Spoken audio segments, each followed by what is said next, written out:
Yes, this has been a rough year for the market, so naturally it can feel like a scary time to invest. It's October. It's October. So in the spirit of Halloween, in the spirit of spooky season, we're talking about some of the major fears that can spook people when it comes to investing. Mike Giordano, financial advisor with Williams Wealth Management, is here. Thank you so much. Okay, so Mike, you hear this from a lot of people we know. They say, I'm worried about losing money. What do you tell them? Yeah, well, first off, Gabby, I'm glad we're talking about these things because the fears of investing are so prevalent, and so every week I come on here, I'm hoping that we can work people through these things.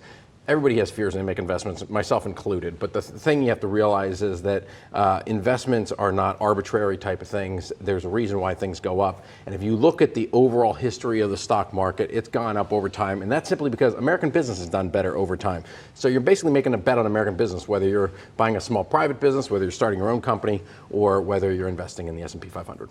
Okay, so then what do you say to people who say to you, I feel like I'm just along for this ride on a wild roller coaster, things going up and things going down? Yeah, so it all feels arbitrary day to day. We just saw 2 days that were great gains, and then we see today it was down a little bit. It's impossible to predict how anything's going to happen over any 1 or 2 day period. But if you're a long-term investor, let's say you on the weekends you decide, hey, I got all this free time, I forget about the kids and my husband, I'm going to have a lemonade stand. Last year you earned $1,000, this year you earned $2,000. Yeah. I'd pay more for that business this year than I would have last year. And if next year you earned $3,000, I'd pay even more.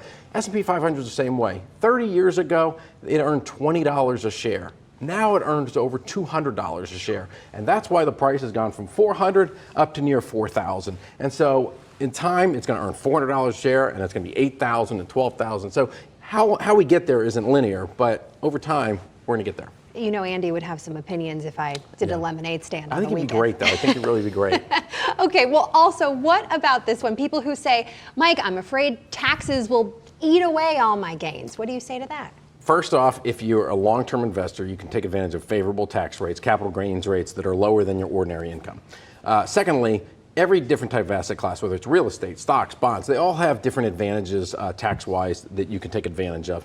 And third, there are different types of accounts, your 401ks, your IRAs, Roth IRAs. They all have different tax advantages to them. And there are some accounts, like a health savings account, where you can put money into it tax-free, you can grow it tax-free, you can take it out tax-free for certain reasons. And so get with your financial professional, talk to them, but there are different ways you can minimize taxes. That is certainly a key, though, to being a successful investor. All right, Mike Giordano with Williams Wealth Management. Thank you for making this season feel a little less spooky for us. Absolutely, and I look forward to your lemonade stand. It's going to be a success. I can see it. With ice, right?